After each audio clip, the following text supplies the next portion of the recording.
Hola, ¿qué tal? Mi nombre es Wilmar Bravo, soy estudiante del Politécnico Santiago Mariño y el día de hoy les hablaré acerca de los antecedentes de la higiene y la seguridad industrial. En primer lugar, tenemos que el hombre desde los principios de la historia ha creado un programa en defensa de la lesión corporal. 400 años antes de Cristo, Hipócrates realizó las primeras observaciones de las lesiones corporales.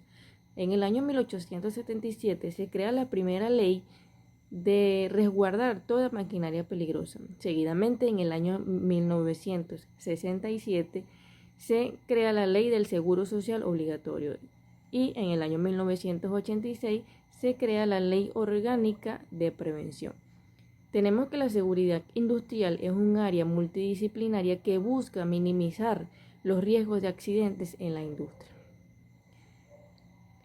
Cuando ocurre un acto irregular en la industria, se debe realizar un análisis de riesgo para que este escenario no se repita en el futuro. Para ello se deben seguir 8 pasos. El número 1 es evaluar el contexto. El número 2, la conformación de grupos de análisis de riesgos. 3, determinar las actividades. 4, identificación de peligros. 5, determinación de las consecuencias. 6, valoración de las consecuencias. 7, los controles actuales.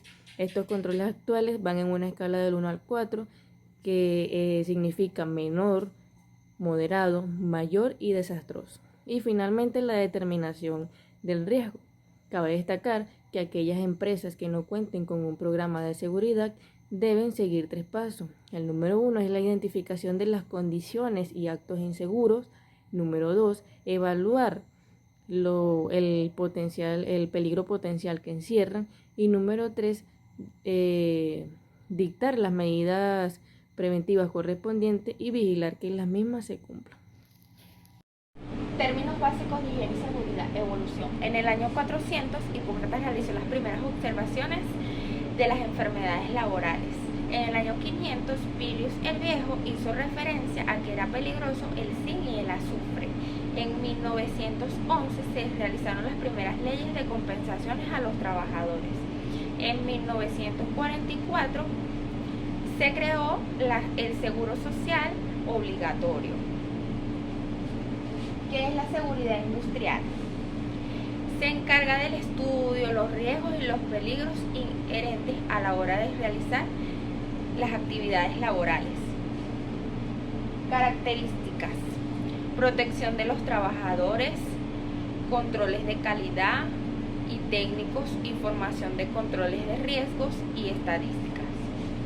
Importancia: se puede controlar de manera eficiente a la hora de trabajar y que estos se sientan cómodos para poder cumplir sus actividades laborales.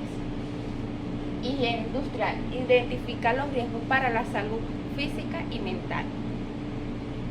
Características: control de calidad, preservar los límites tolerables a la salud y evaluaciones.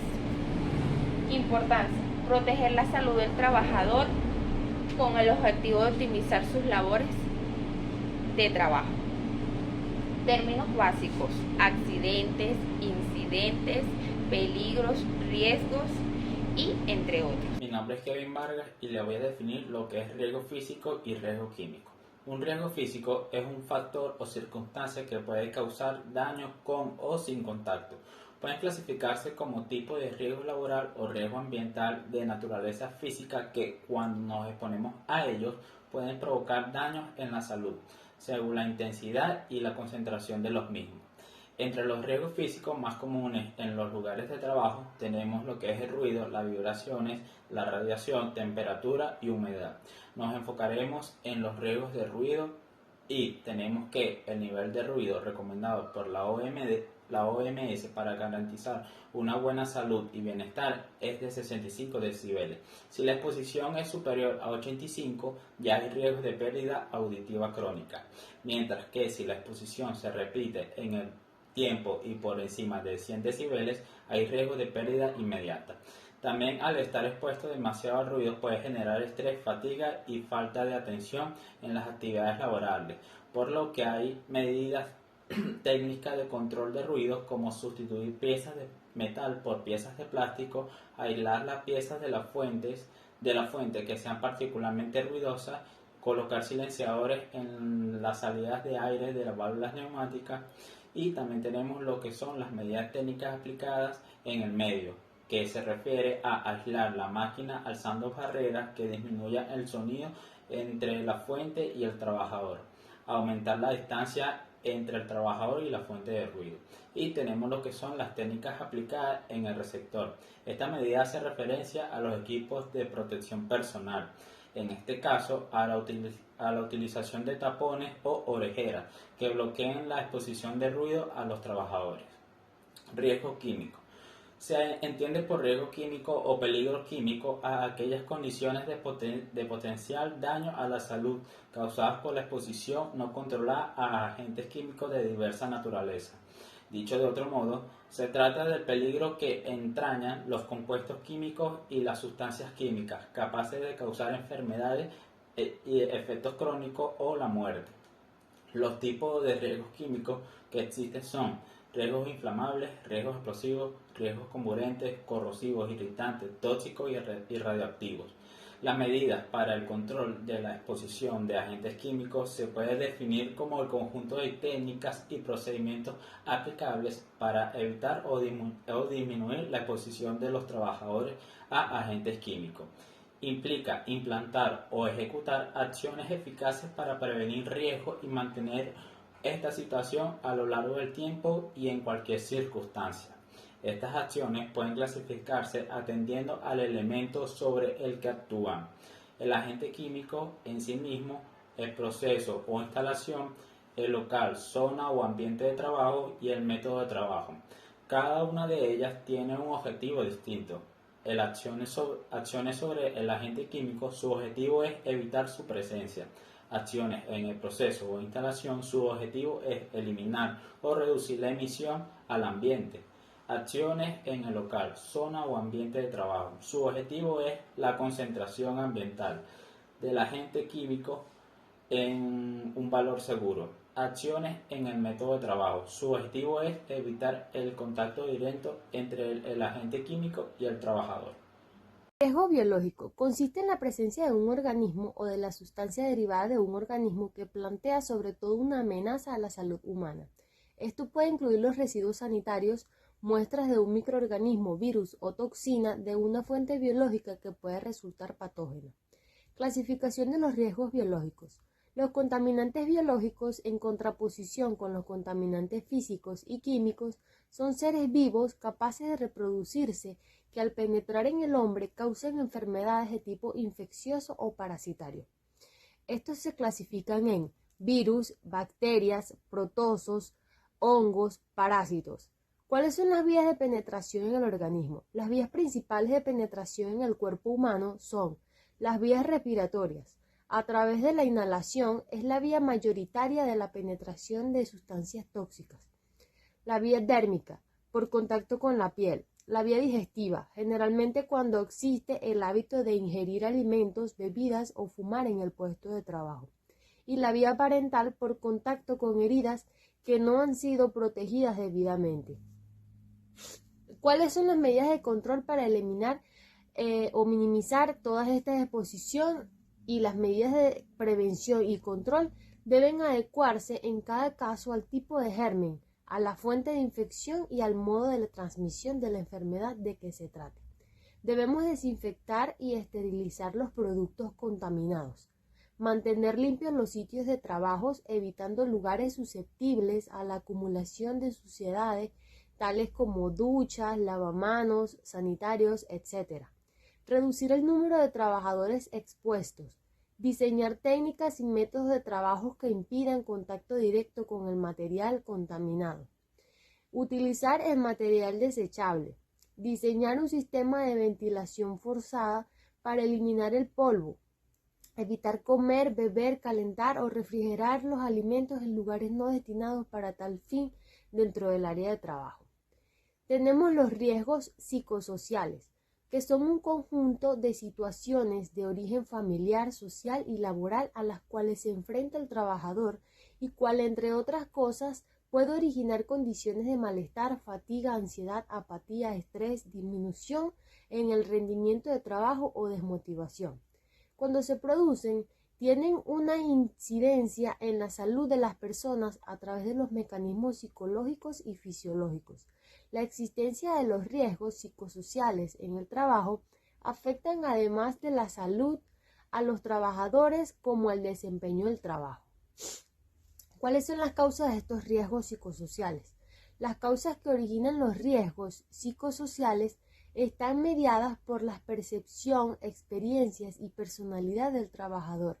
Algunas de las más importantes pueden ser las características de la tarea, estructura de la organización, características de empleo, organización de trabajo, factores externos a la empresa.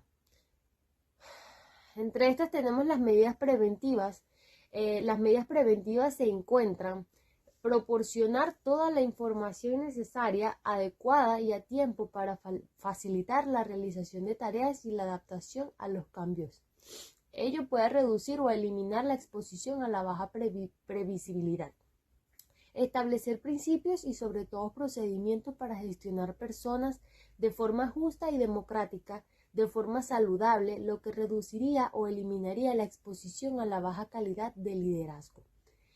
También tenemos adecuar la cantidad de trabajo a la jornada laboral a través de una buena planificación como base de la asignación de tareas y con la mejora de los procesos productivos o de servicio, evitando una estructura salarial demasiado centrada en la parte variable, sobre todo cuando el salario base es bastante bajo.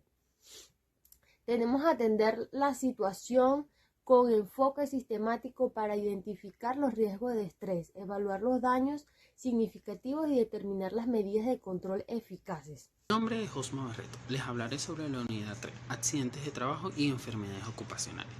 ¿Qué es un accidente de trabajo? Es todo suceso repentino que sobrevenga por causa o ocasión de trabajo y que produzca en el trabajador una lesión orgánica, una perturbación funcional, psiquiátrica, la invalidez o la muerte. ¿Qué es un incidente de trabajo? Suceso acaecido en el curso de trabajo o en relación con este, que tuvo potencial para ser un accidente, en que hubo personas involucradas sin que sufrieran lesiones o se presentaran daños a la propiedad. ¿Qué es una condición insegura? Circunstancia que podría dar paso a la ocurrencia de un accidente o un incidente, como por ejemplo un piso húmedo puede ocasionar que un trabajador se caiga al caminar, que es un acto inseguro, comportamiento que podría ocasionar un accidente, como por ejemplo caminar utilizando el celular o subir y bajar escaleras corriendo. ¿Qué son las enfermedades ocupacionales? Es toda patología inducida por el trabajo continuo, como por ejemplo ejercicio excesivo, exposición a factores de riesgo inherentes a los productos empleados. La DOCHIMA define las enfermedades ocupacionales como los estados patológicos contraídos o agravados con las ocasiones de trabajo o exposición al medio que el trabajador o la trabajadora se encuentra obligado a trabajar. Las enfermedades ocupacionales se clasifican de la siguiente manera: enfermedades producidas por agentes químicos, enfermedades de la piel causadas por agentes y sustancias no comprometidas en otros apartados, enfermedades ocupacionales provocadas por inhalación de sustancias y agentes no comprendidos en otros apartados, enfermedades infecciosas o parasitarias, enfermedades producidas por agentes físicos, enfermedades sistemáticas. La investigación de un accidente lo podemos definir en 6 sencillos pasos: la rapidez de documentación y reporte. Esta es para conocer inmediatamente todo lo sucedido en el accidente, para que así los testigos tengan la información fresca en sus memorias. Encontrar las causas y no los culpables. Esta se es utilizada para encontrar la causa de origen y no los culpables del accidente. Obtener información de los testigos. Esta consiste en entrevistar a las personas que estaban presentes a la hora del accidente. Entrevistar al accidentado. Si el trabajador está en condiciones para entrevistarlo, lo más ideal es entrevistarlo primero para que reporte lo sucedido. Y por último, elaborar un informe. Este consiste en reportar todo lo sucedido, generando los antecedentes como lo que pasó, la causa, entre otros. y reportarlo a la administración de la empresa, ya que ellos son los que tienen la facultad y los recursos para corregir las causas del accidente y de esta forma evitar que se repita.